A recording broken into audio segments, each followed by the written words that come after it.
সুখের ছোট্ট চিলেকোঠাতে কয়েক মুহূর্তের ব্যবধানে তাণ্ডব চালিয়ে দিয়েছে আহিয়ান। ভয়ে একপাশে জড়সড় হয়ে দাঁড়িয়ে আছে সুখ।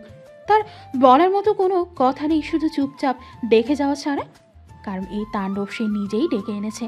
কিছুক্ষণ আগে আহিয়ান যখন তাকে নিজের ঘরে নিয়ে যেতে চেয়েছিল, সে না করে দেওয়ায় ক্ষিপ্ত হয়ে উঠেছে আহিয়ান। সুখ কী করবে ভেবে না পেয়ে আহিয়ানের দিকে এগিয়ে গেল। এক বুক সাহস নিয়ে আহিয়ানকে পেছন থেকে জড়িয়ে ধরতেই আহিয়ানের হাত থেমে যায়। সে মাত্রই হাত তুলেছিল আলমারি ভাঙার জন্য, কিন্তু সে হাত এই মুহূর্তে অকেজো হয়ে গেছে।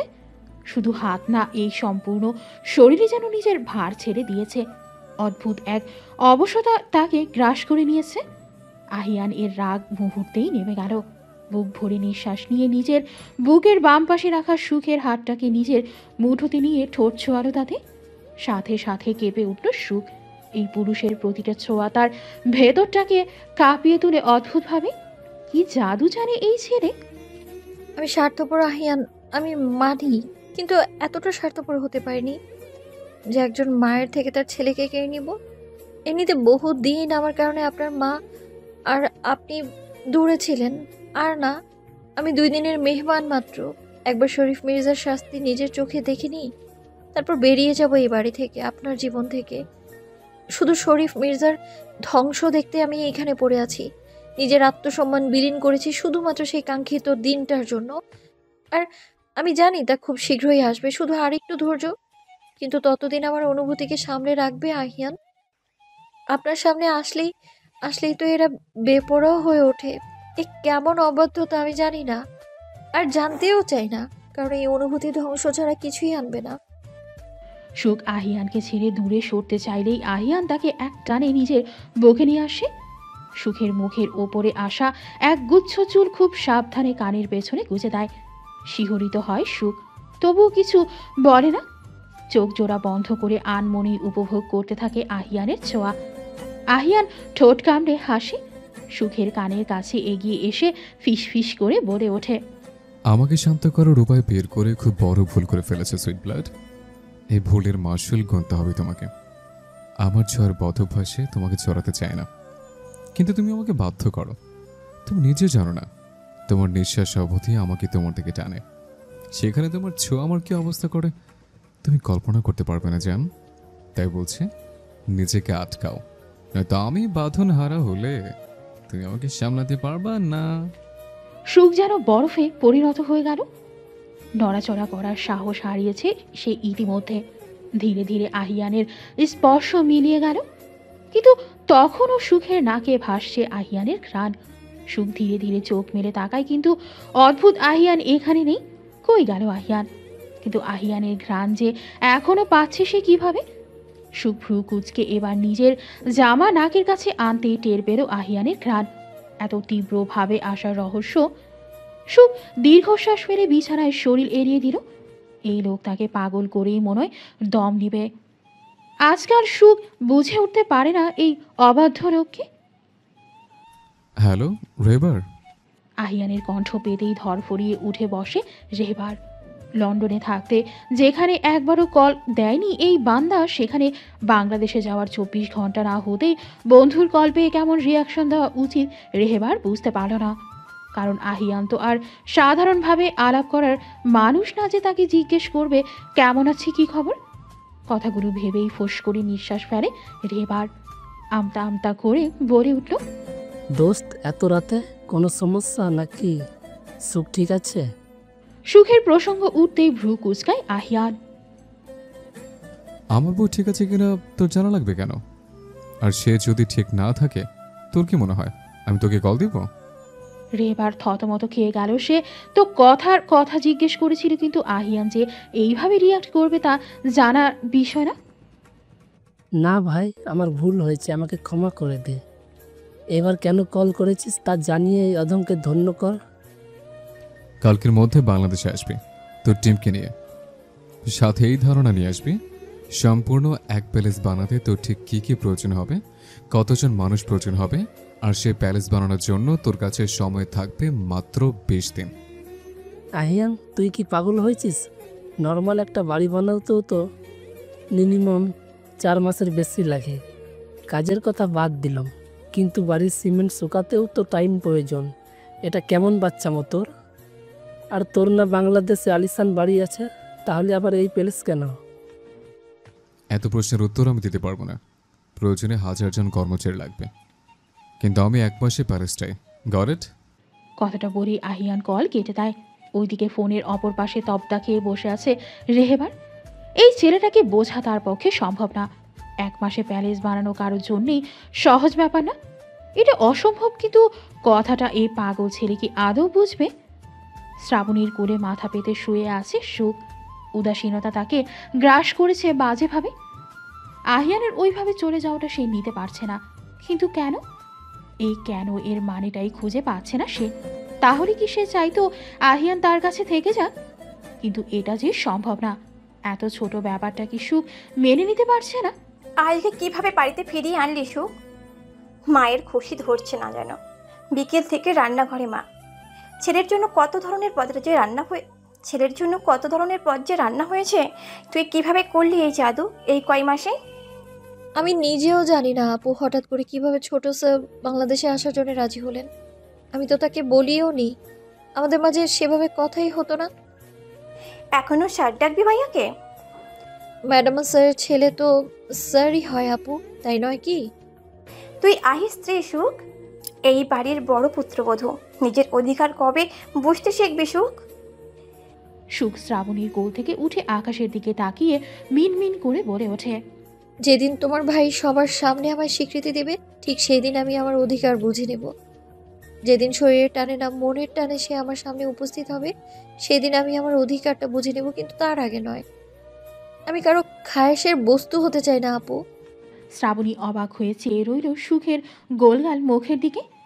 আদৌ কোনোদিন সে সময় আসবে, নাকি তার আগেই কোনো ঝড় এসে তাণ্ডব চালিয়ে যাবে সুখ আর আহিয়ানের জীবনে?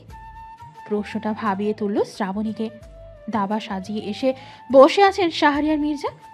আজ অনেকদিন পরে নিজের আলমারির কোণা থেকে বের করেছেন তিনি এই দাবাটি।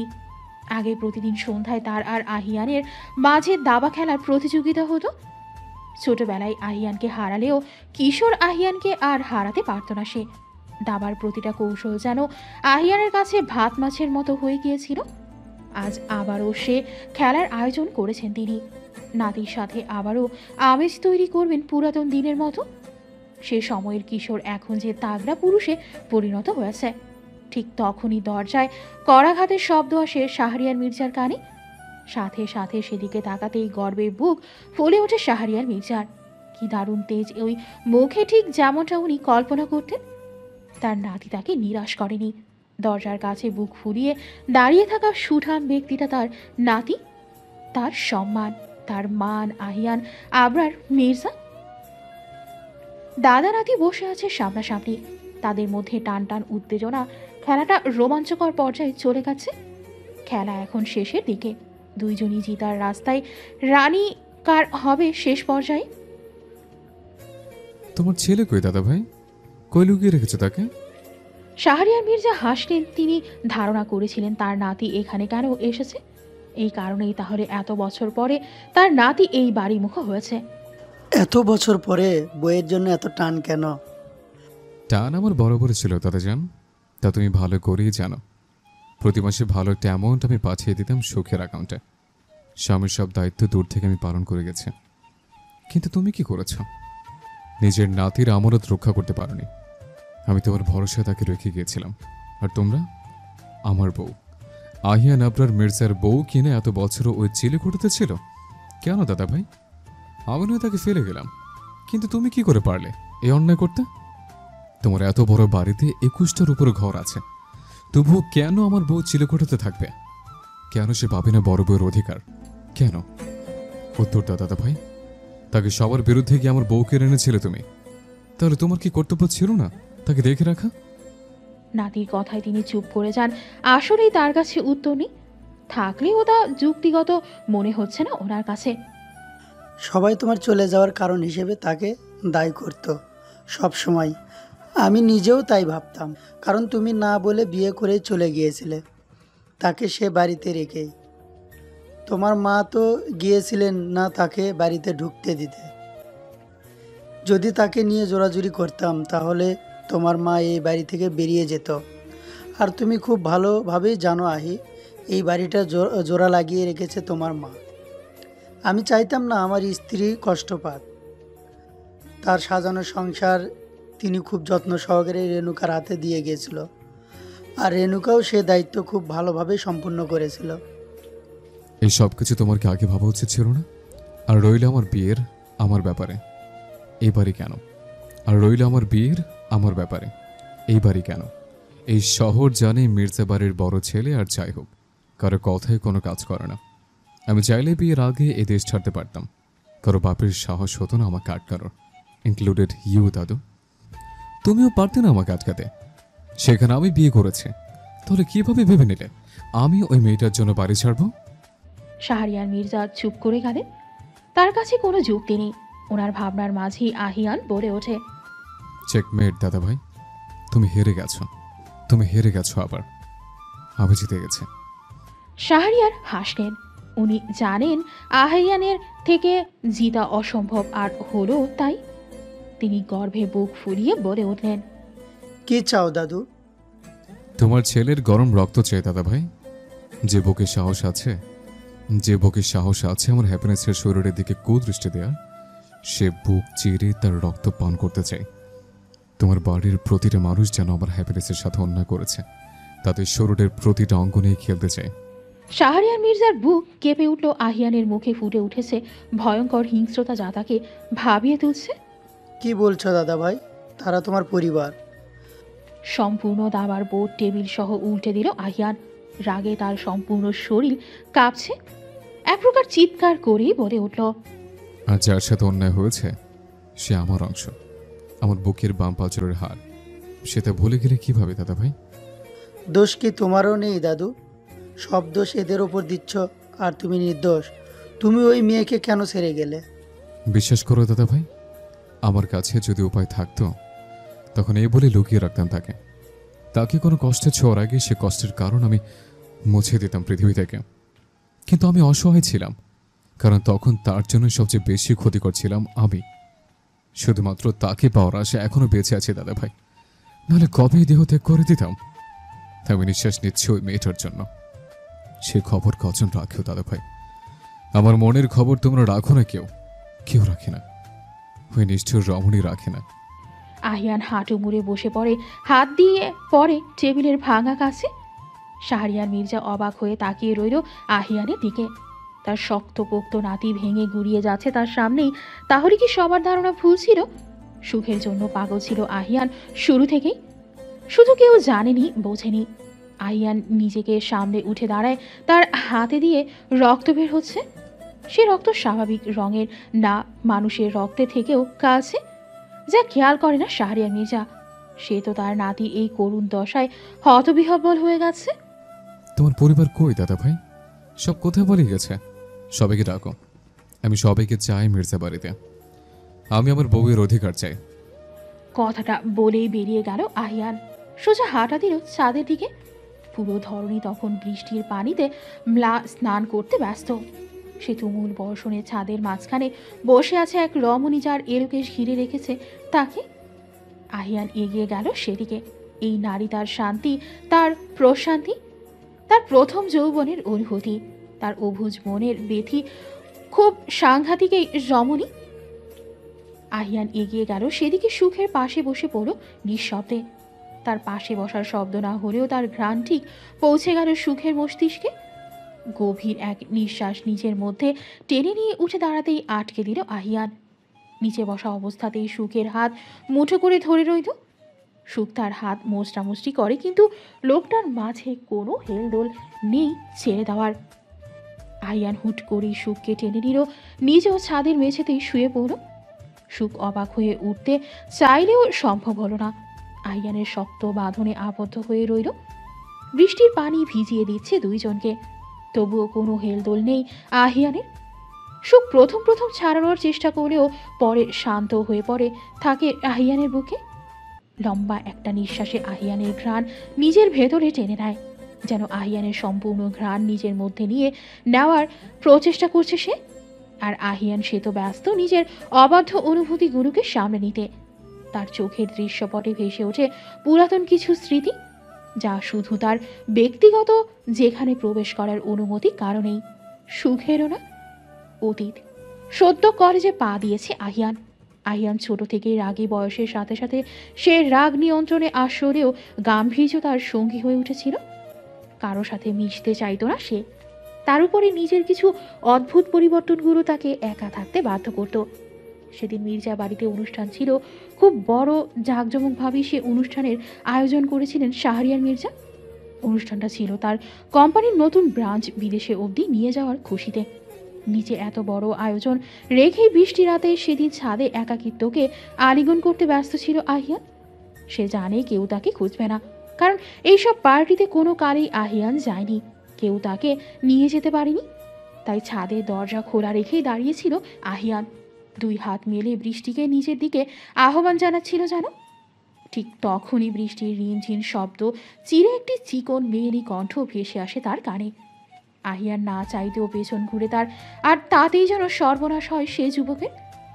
শান্ত একাকিত্ব পছন্দ করা মনটা সেদিন তুমুলভাবে নিজের অস্তিত্ব জানা দিয়েছিল। ঠান্ডা বাতাস তার সাথে তাল মিলিয়ে নেচে চলেছে গাছপালা।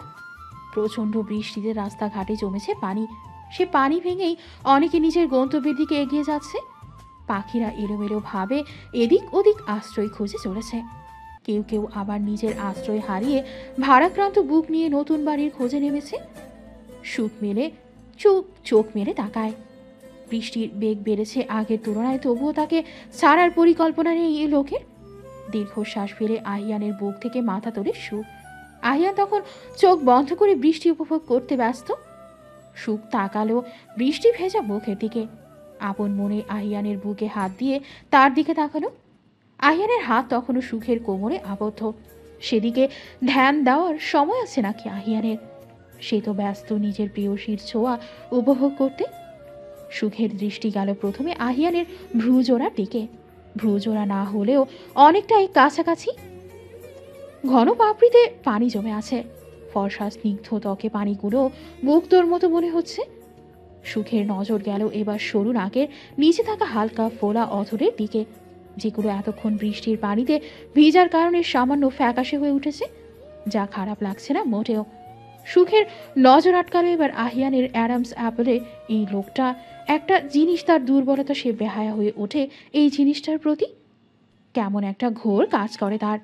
সুখ এক প্রকার ঘোরে ডুবেই আহিয়ানের অ্যাডামস অ্যাপেলের দিকে এগিয়ে যেতে নিলেই তার কানে আসে আহিয়ানের ভারী কণ্ঠ, তাতে হালকা কম্পন স্পষ্ট। ভুলেও কাজটা করিস না সুইট ব্লাড, আমি নিজেকে সামলাতে পারবো না। আমাকে আর যাতনা দিস না। তুমি নিজেও জানো না তোমার আশেপাশে থাকাটাও আমাকে বেসামাল করতে যথেষ্ট। তবুও তুমি বেখবর কি এক জ্বালা, কিভাবে বোঝাই? সুখ আহিয়ানের কথাটা স্পষ্ট শুনেও তা আমলে নিল না। অধর এগিয়ে এনে ছুঁয়ে দিল তার দুর্বলতাকে। সাথে সাথে সরে এলেও না, স্পর্শটা গভীর করতে কিছুক্ষণ সেভাবেই রয়ে গেল। এদিকে বেসামাল আহিয়ান চেয়েও পারল না নিজের অনিয়ন্ত্রিত অনুভূতির জোয়ারে ভেসে সুখকে নিজের মাঝে পিষ্ট করে দিতে। আহিয়ান চাইলেও গভীরভাবে স্পর্শ করতে পারবে না সুখকে, কারণ তার দাঁত, জিহ্বা, লালা সবটাই বিষাক্ত। সে চাইলেও সুখকে পূর্ণতা দিতে পারবে না, এতে যে তার সুখ পাখিটাকে মূর্ছে যাবে। তার সুখ পাখি কি পারবে নাকি তার এই বিষাক্ত বিষ নিজের মাঝে নিয়ন্ত্রণ করতে? আহিয়ান নিজের ভার ছেড়ে দিল, তার মাঝে যেন সে নিজেই রইল না আর। সুখের স্পর্শ তাকে শিউরে তুলছে, তার ভিতরের কম্পন সুখ টের পেল। এতেই যেন সে পৈশাচিক আনন্দ অনুভব করল। সে তো এভাবেই কেঁপে ওঠে আহিয়ানের অযাচিত স্পর্শ পেয়ে, নেতিয়ে যায়। কই তখন তো আহিয়ানের দয়া হয় না তার উপরে, তাহলে আজ সেও কেন দয়া করবে এই পুরুষের উপরে? মোটেও করবে না। আহিয়ান ছেড়ে দিল সুখকে। আহিয়ানের হাতের বাঁধন আলগা হতেই সুখ পালিয়ে গেল। সে যাওয়ার দিকে তাকিয়ে হাসল আহিয়ান। এই পাগলিটা তার হয়েও তার হবে না ভাবতেই বুকের বাম পাশটায় অসহনীয় ব্যথা অনুভব করে সে। কিন্তু তার কাছে এর কোনো নিরাময় নেই। এই লোকটা নারীকে নিজের করতে কত খোঁজ করেছে সে, নিজের ওপর কত শত আবিষ্কার চালিয়েছে, কিন্তু সবটাই ব্যর্থ। আহিয়ান দীর্ঘশ্বাস ফেলে, কিন্তু তার মাথায় এটা আসে না সুখকে কামড় দিয়েছিল, তার বিষদাঁত সুখের শরীরে প্রবেশ করেছিল যখন তার শক্তি চরম সীমানাতে ছিল। তার বিষ তখন স্বাভাবিকের চাইতেও বেশি ঘাতক ছিল।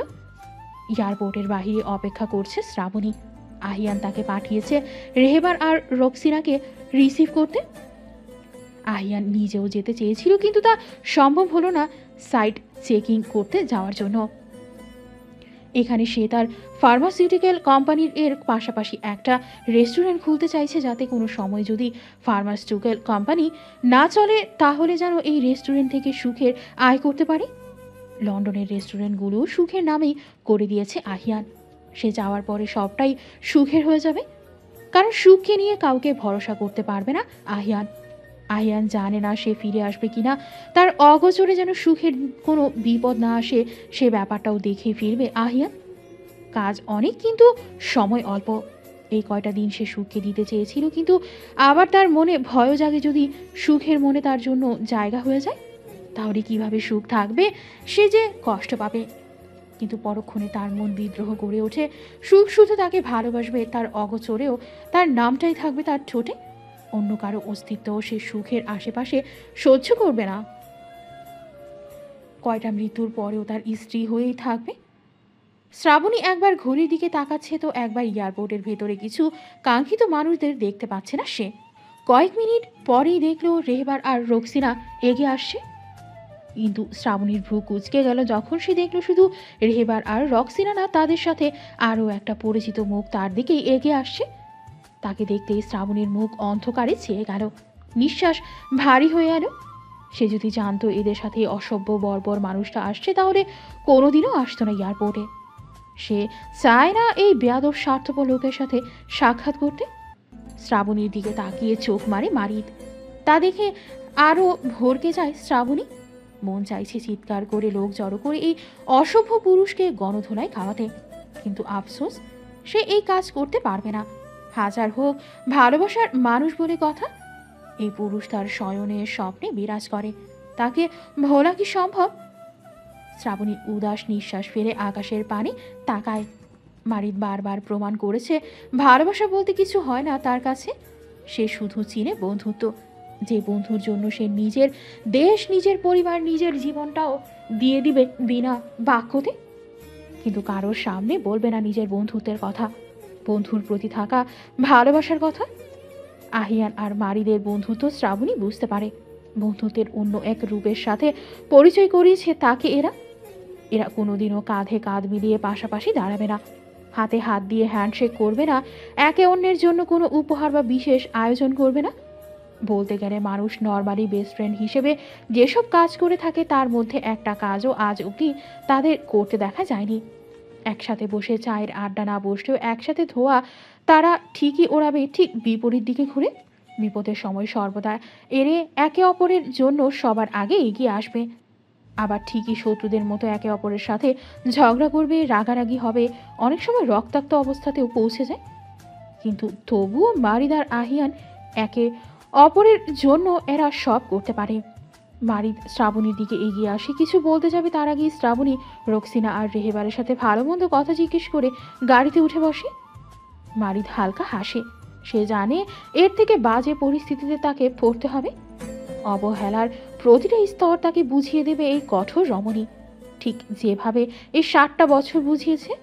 একটা কল ধরেনি, মেসেজের রিপ্লাই দেয়নি, ইমেল করেছে তাও দেখেনি। হাড় মাংস জ্বালিয়ে খেয়ে ফেলেছে এরা দুই ভাই বোন মারিদের। অভিমানের পাল্লা আর কতটা দীর্ঘ করবে কাঠগোলাপ? দিন শেষে এই মারিদের নিরে তুমি ফিরবে। তোমার অভিমান শেষ করতেই তো 7 সমুদ্র পাড়ি দিয়ে এলাম।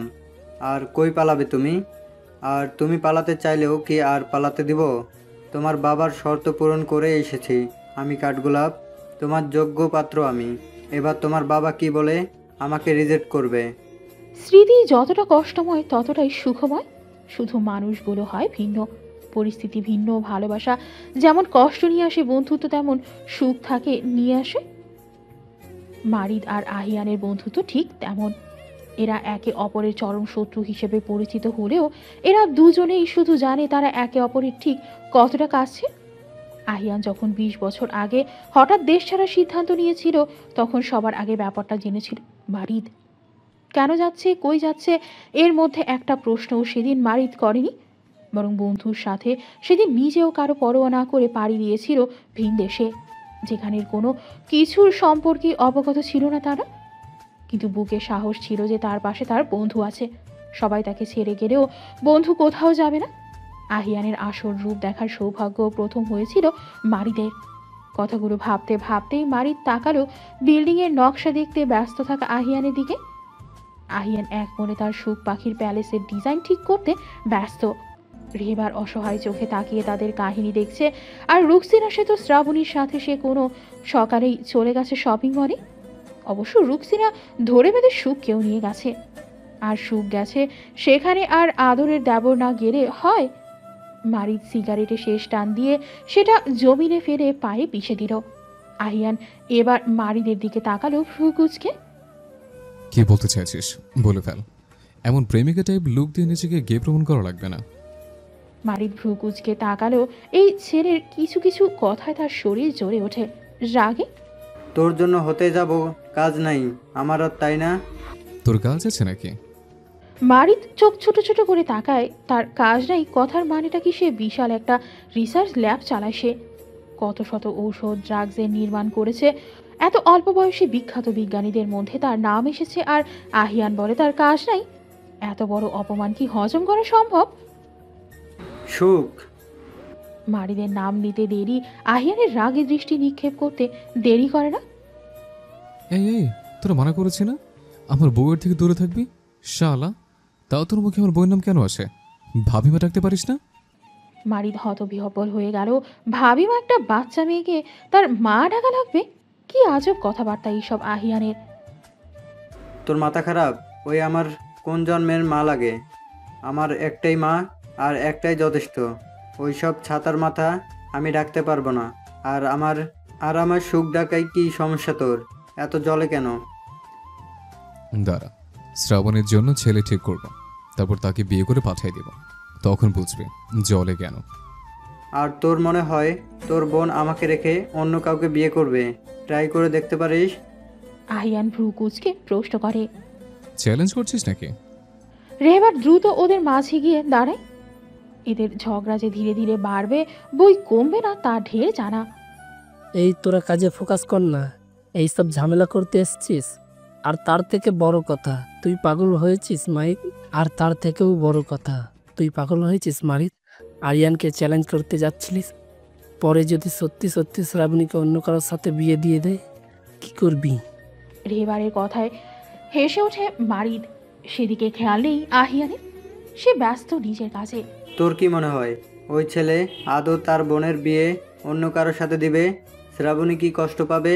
তার থেকে বেশি হা হুতাশ ওই জনাব নিজেই করবে। আমার কষ্ট সহ্য করতে না পেরে পরে নিজেই আমাদের বিয়ে দিবে নাচতে নাচতে। রেহেবার মারিদের শেষের কথা শুনে হো হো করে হেসে ওঠে। মারিদ এত বছরে এই প্রথম একটা কাজ করে বসে, যেটা সে এর আগে কোনোদিনও করেনি। হুট করে আহিয়ানকে জড়িয়ে ধরে সে। আহিয়ান হাসে, সেও হাত রাখে মারিদের পেটে। সুখ আর শ্রাবণী ক্লান্ত হয়ে বসে আছে শপিং মলের একটা খালি জায়গায়।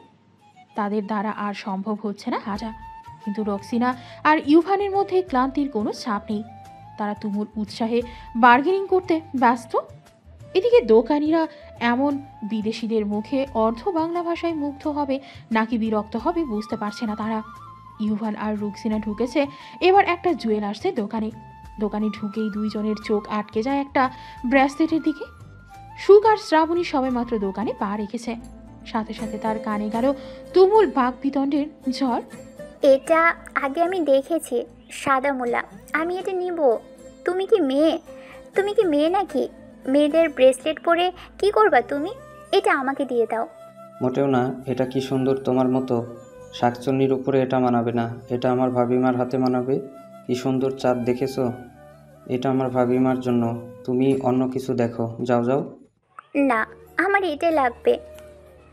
সুখ অসহায় চোখে তাকিয়ে আছে। এদিকে দোকানদার কিছু বলতেও পারছে না, আর না বলে থাকতেও পারছে না, কারণ ব্রেসলেটটা ছোট হলে বেশ দামি, এটার কোনো ক্ষতি হলে তাদের বিশাল লস হয়ে যাবে।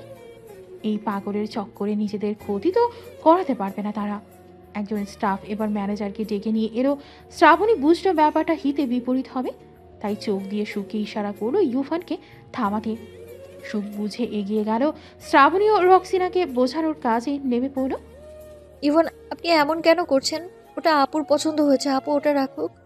আর আমার কাছে এখন অত টাকা নেই, আর শ্রাবণী আপুর থেকে অত টাকা নিয়ে আর শোভা পায় বলুন?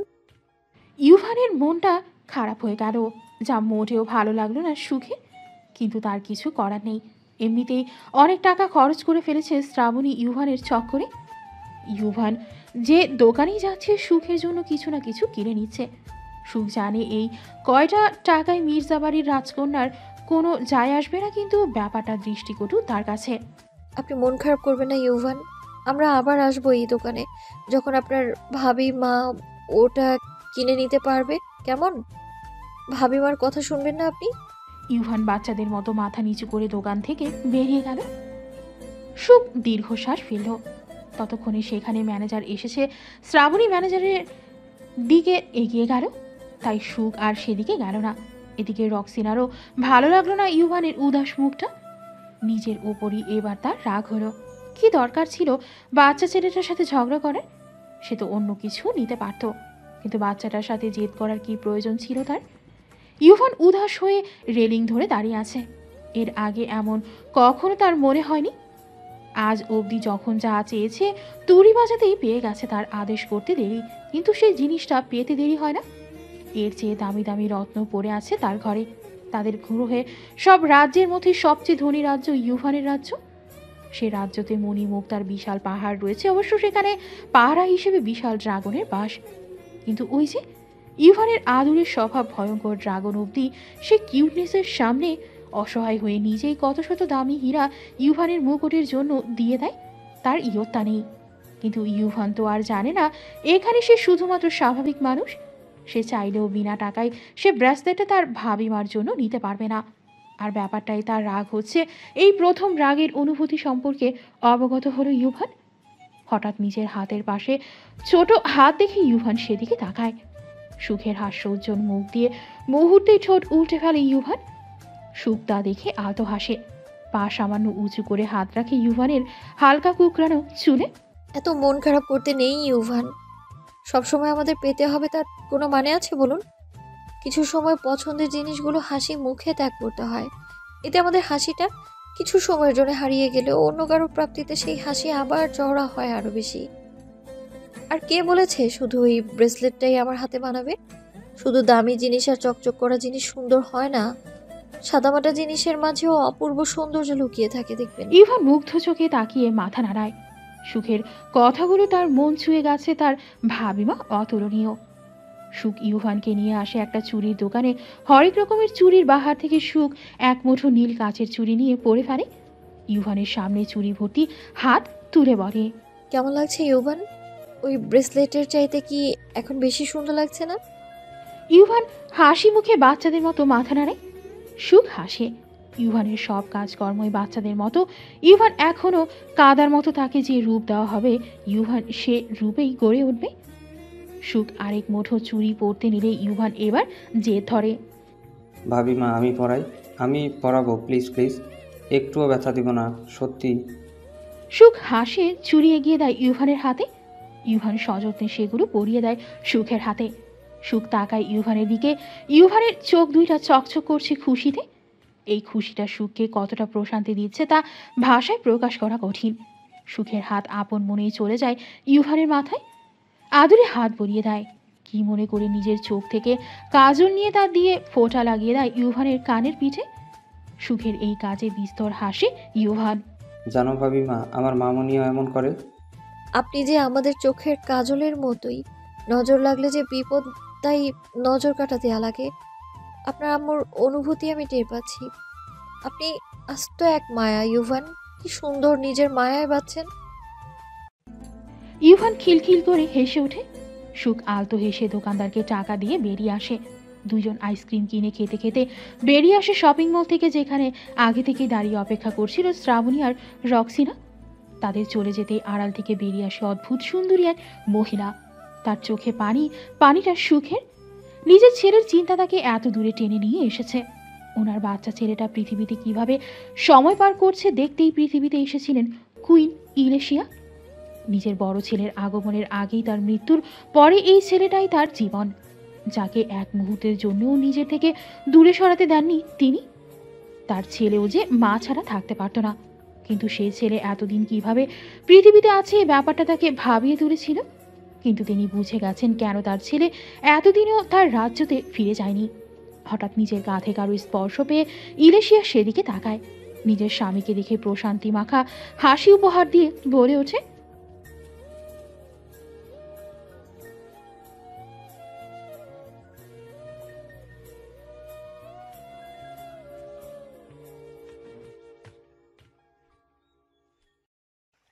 লিওনেল হাসলেন।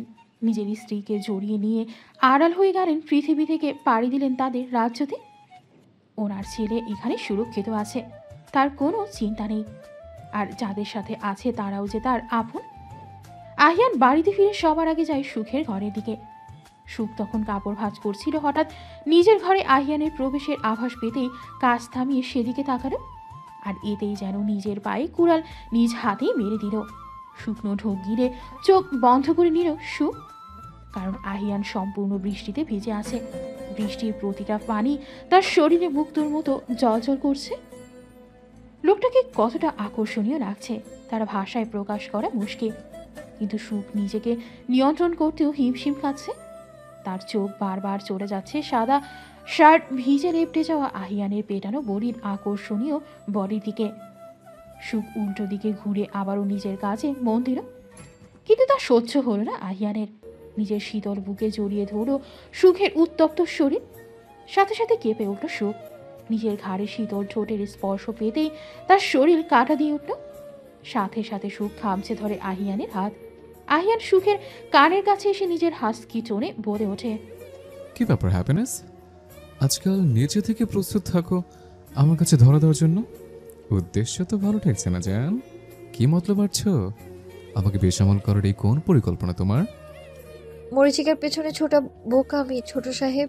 আমি হলাম মরিচিকা, যা দূর থেকে দেখাই ভালো, কাছে এলে ঘৃণায় মুখ ফিরিয়ে নিতে বাধ্য হবেন আপনি। আহিয়ান এক টানে সুখকে নিজের দিকে ঘুরিয়ে নিজের বুকে দিয়ে ঘোরায়।